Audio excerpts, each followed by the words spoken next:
আসসালামু আলাইকুম ওয়া রাহমাতুল্লাহি ওয়া বারাকাতুহু। কেমন আছেন সম্মানিত দেশবাসী? আলহামদুলিল্লাহ আপনাদের দোয়ায় আল্লাহ পাকের অশেষ মেহেরবানিতে আমি অনেক ভালো আছি। আমি সবসময় দোয়া করি আল্লাহ তাআলার দরবারে আল্লাহ তাআলা সমস্ত মানুষকে সুস্থ রাখুক, সবাইকে শেফায়ে কামেলা আজেলা দান করুক। বর্তমান প্রচুর মহামারীর মতো সম্পূর্ণ এলাকায় ছেয়ে গেছে ডেঙ্গু, জ্বর, ঠান্ডা, বিভিন্ন রোগে মানুষ জর্জরিত। ইল্লা মাশাআল্লাহ, আল্লাহ রব্বুল আলামিনের অশেষ মেহেরবানিতে আমি এখনো সুস্থ আছি। নতুন আরেকটা ভিডিও আপনাদের মাঝে উপস্থাপন করতে যাচ্ছি। এটা আমার এক মায়ের মতো একজন মানুষ, তার নাম শিমু বেগম। তো আমি আপনারা বিশেষ করে জেনে থাকবেন, মহিলাদের পিরিয়ডজনিত সমস্যার জন্য চিকিৎসা দিয়ে থাকি। সাদা স্রাপের, যে বিশেষ করে সাদা স্রাপের আমি অনেক মানুষকে দিয়েছি, আলহামদুলিল্লাহ সবাই সুস্থ হয়েছে।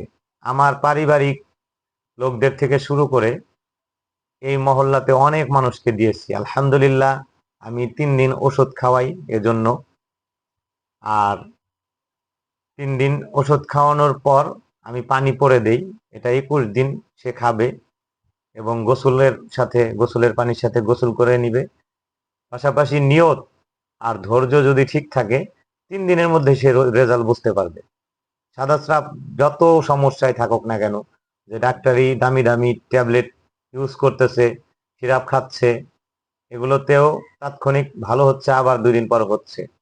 আর আমার এটা একদম ওয়ান টাইম ওষুধের মতোই কাজ করবে, কিন্তু এটা লং লাস্টিং, দীর্ঘদিন সে ভালো থাকবে কিছু নিয়ম কারণ মেনে চললে, কিছু খাবার দাবার এগুলো একটু মেনটেন করলে। মতো এই মহিলাটাকে আমার এই মহল্লার একজন মুরব্বী, উনিও নাকি এই সাদা সাপের চিকিৎসা করে। উনি আমাকে একদিন বলেছিল যে তুমি যেহেতু চিকিৎসা করো, তোমাকে আমি একটা চিকিৎসা শিখাবো। ওনার নাতির আমি চিকিৎসা করেছিলাম, সেই সুবাদে আমাকে ভালো জেনে উনি এটা বলেছে যে আমি তো এগুলো করতাম আগে, এখন করি না, আমি এখন অটো গাড়ি চালাই। তো তোমাকে যদি শিখিয়ে দেই তাহলে কিছু মানুষ উপকৃত হবে। তুমি আমাকে বিশ্বাস অর্জন করার জন্য আগে একটা রুগী দাও, তাকে আমি চিকিৎসা করে তোমাকে দেখিয়ে দিই বা শিখিয়ে দিই। তো আমি বললাম আসলে এগুলো মেয়ালি ব্যাপার, আমি যে এগুলো চিকিৎসা দেই ওনাকে আমি বলিনি। তারপর আমি বলছি এগুলো মেয়ালি ব্যাপার, এগুলো বিষয় আসলে মহিলাদের ছাড়া, এমনি আমি একজন ইয়াং বয়সী মানুষ, যদি এগুলো আলোচনা করতে যায় অনেকে আমাকে খারাপ ভাববে। আর রাস্তায় বসে থাকি, আমার কোনো চেম্বার নেই আপাতত, যেখানে আমি চিকিৎসা দিই একটা দোকানের সামনে। তো এটা বিষয়টা খারাপ দেখায়। তো বললো যে যদি এরকম রোগী পাও আমি তোমাকে চিকিৎসা শিখিয়ে দিব। তো এরকম কথা বলতে বলতে একজন মহিলা, এই যে শিমু শিমু খালা, উনি এদিক দিয়ে যাচ্ছিল, উনি আমাকে দেখিয়ে বলতেছে এই মহিলাটার এরকম সমস্যা আছে। যেহেতু উনি দীর্ঘদিন যাবৎ চিকিৎসা দেয়, ওনার অভিজ্ঞতাটাই আলাদা।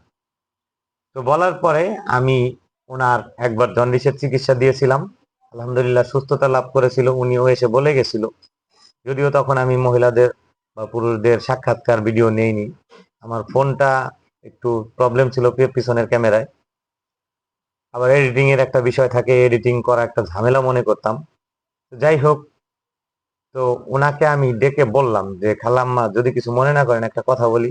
বলতেছে বলো। তো বললাম যে এই সমস্যা আপনার, এটা কি বাস্তব? বলতেছে, প্রথমে গেরিমেরি করছিল, পরে বলতেছে হ।